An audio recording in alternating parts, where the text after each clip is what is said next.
ce podcast. Je suis José Adandé. Je reçois pour vous aujourd'hui une invitée qui va nous entretenir sur les droits des filles et femmes handicapées. Sans plus tarder, je la laisserai se présenter. Mais avant, rappelons que ce podcast est une initiative de l'association BioA soutenue par UAF Africa. Alors, madame, veuillez bien vouloir vous présenter. Ok, merci monsieur le journaliste. Donc, moi c'est Lucrèce Avaroui, je suis activiste des droits des femmes. Je suis la présidente de l'association BioA qui porte actuellement ce projet. Il faut reconnaître que l'association BioA est une association de femmes qui lutte pour la promotion du droit de la femme, notamment sur le plan social, sexuel et santé de reproduction. Je suis également une femme entrepreneur. Merci. Sans plus tarder, nous allons aborder la première question. Alors, madame Lucrèce, dites-nous quelles sont les difficultés auxquelles sont confrontées les filles et femmes handicapées en ce qui concerne le respect de leurs droits. Merci, monsieur le journaliste, pour cette question. Il faut reconnaître que les filles et les jeunes femmes handicapées ont le droit de prendre des décisions concernant leur propre corps et de vivre à l'abri de la violence et de la peur. Pourtant, à l'échelle de la planète, ce sont elles qui sont les moins susceptibles de jouir de leurs droits en matière de santé sexuelle et reproductive. Les familles et les communautés continuent d'être soumises à des normes sociales discriminatoires, exposant ce groupe à un risque accru d'exclusion. L'association BioA cherche donc à travers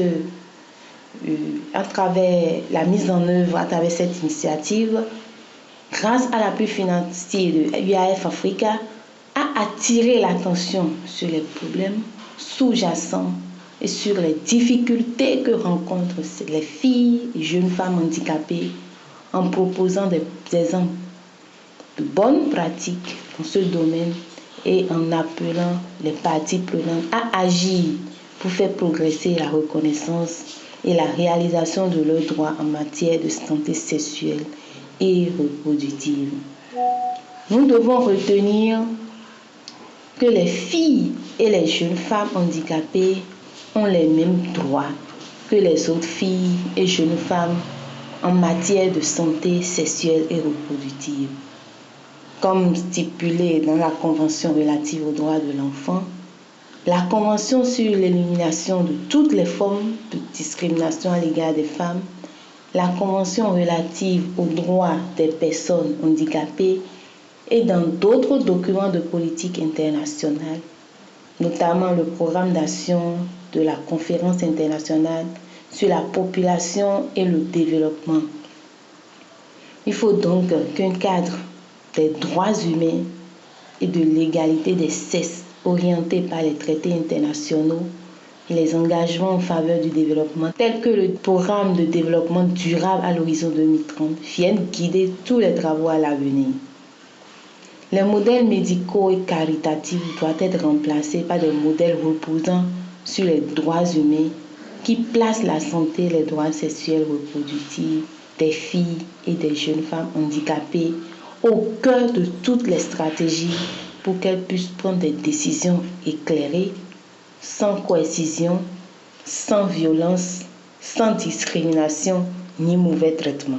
En raison de la stigmatisation et des normes sociales négatives liées à leur santé et à leurs droits sexuels reproductifs, il arrive souvent que les filles et les jeunes femmes handicapées fassent l'objet de discrimination, soit délaissées et deviennent invisibles dans la société. Les obstacles discriminatoires constituent par le genre, la jeunesse ou le handicap peuvent être considérés pris séparément, mais quand ils sont tous réunis, les effets négatifs de l'exclusion s'en trouvent renforcés. Ces effets peuvent être aggravés de manière exponentielle.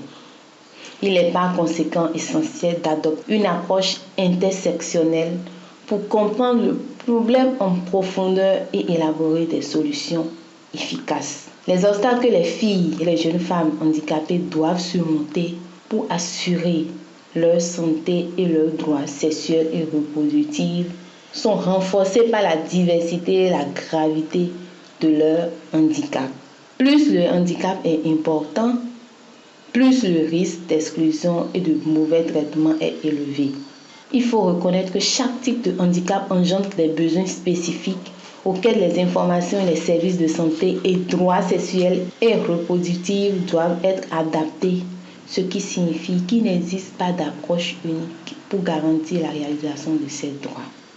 Toutefois, il est rare que ces besoins particuliers soient pris en compte, si bien que la gamme complète des services de santé sexuelle et reproductive est hors de portée pour les filles et les jeunes femmes handicapées. Merci. Quels sont les obstacles auxquels les filles et femmes handicapées se heurtent-elles et qui les conduisent à de graves violations de leurs droits en matière de santé sexuelle reproductive? Merci une fois encore, monsieur le journaliste. Il faut dire que les plus grands obstacles sont la violence et le manque d'autonomie. Les filles et les jeunes femmes handicapées sont souvent infantilisées, déresponsabilisées et privées du pouvoir dont elles ont besoin pour prendre des décisions concernant leur propre corps, leur sexualité et leur vie. Elles peuvent être forcées de subir une stérilisation, d'avorter ou d'utiliser la contraception. C'est la contraception, il faut dire que c'est une mesure extrême qui peut avoir des conséquences irréversibles tout au long de leur vie. Pourtant, ces crimes contre leur intégrité sexuelle et contre leur santé, leurs droits sexuels et reproductifs ne sont que trop fréquents. La justification la plus souvent avancée par les membres de la famille ou les autres aidants qui prennent ces décisions pour elles est que ces pratiques forcées les protégeront du danger. Cependant, ces croyances sont aussi souvent sous-tendues par d'autres facteurs comme la facilitation de la gestion de l'hygiène menstruelle, la prévention des grossesses et même dans certains cas l'eugénie mixte. On trouve de nombreux exemples de familles et d'aidants, y compris dans des contextes institutionnels, qui placent leurs propres besoins et convenances au-dessus de la garantie de la santé et des droits sexuels et reproductifs des filles et des jeunes femmes handicapées. J'ai eu à rencontrer une jeune femme africaine qui disait, je cite, « Parfois mes parents ne me permettent pas d'avoir des enfants parce qu'ils pensent que parce que je suis une femme porteuse d'handicap, je ne suis pas normale. » Vous voyez un peu. Dans ce contexte de déresponsabilité, les filles et les jeunes femmes handicapées sont touchées par la violence de manière disproportionnée.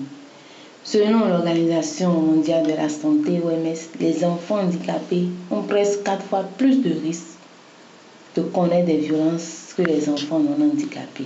Les nombreux tabous qui entourent le handicap peuvent les emmener à accepter un partenaire qui les maltraite ou à ne pas dénoncer les mauvais traitements et la violence qu'elles subissent par peur d'être placées en institution, de perdre leur dispositif d'assistance ou autre soutien ou d'être abandonnées. En outre, les filles handicapées sont plus exposées au risque de mariage d'enfants et de traite des êtres humains.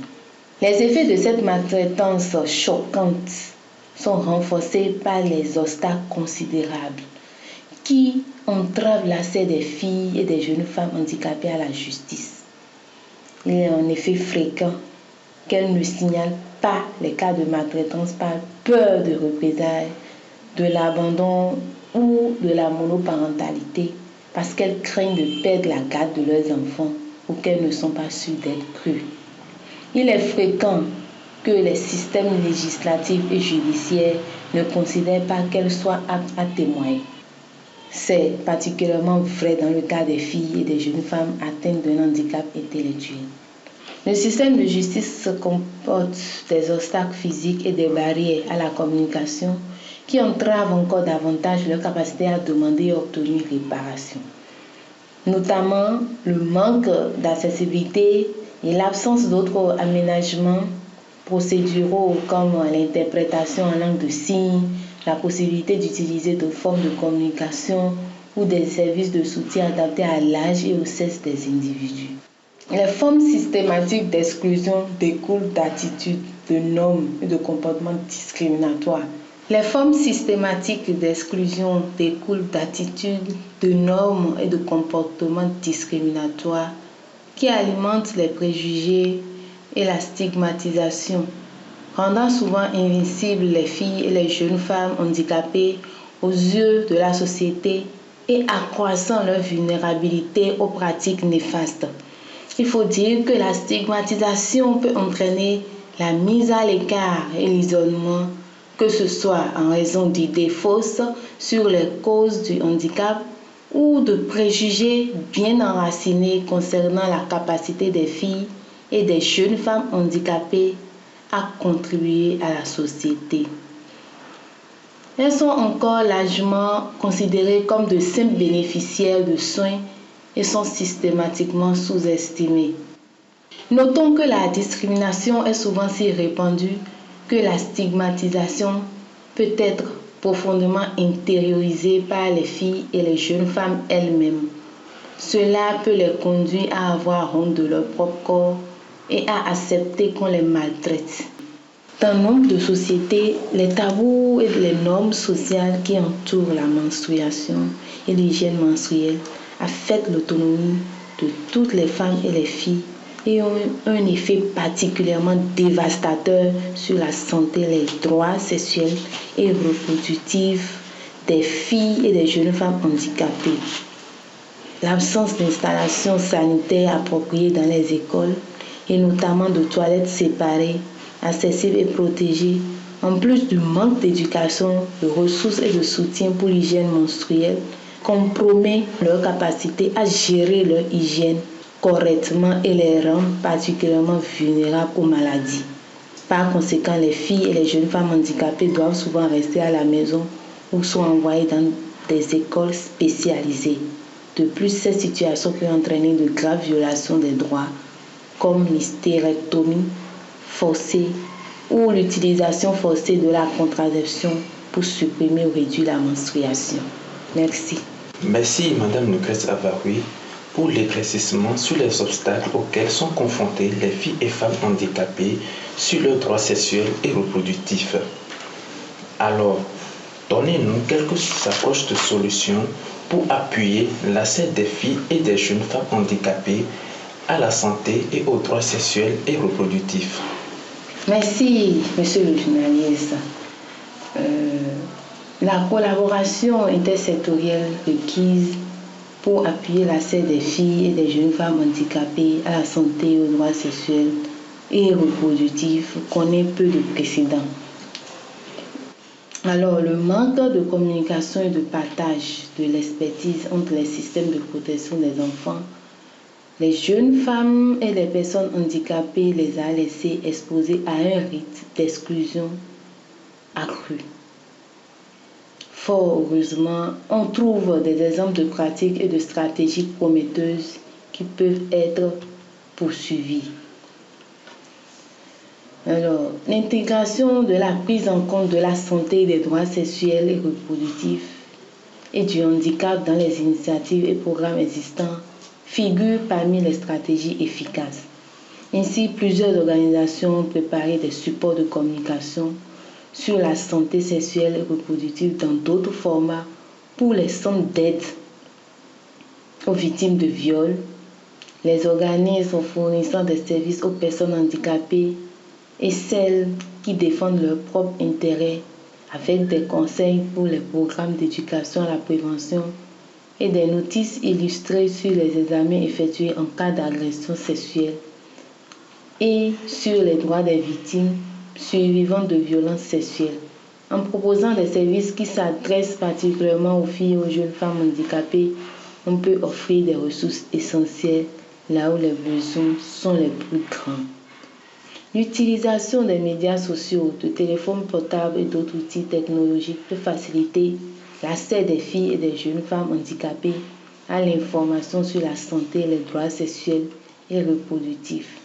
Ainsi, avec le soutien du Fonds des Nations Unies pour la population, 3 pays d'Amérique latine ont mené une campagne d'information réussie à l'intention des jeunes sourds, avec des affiches dotées de codes barres qui leur ont permis d'accéder à des vidéos en langue de signes sur la sexualité, l'égalité des sexes, le développement corporel et d'autres thèmes de l'éducation sexuelle complète.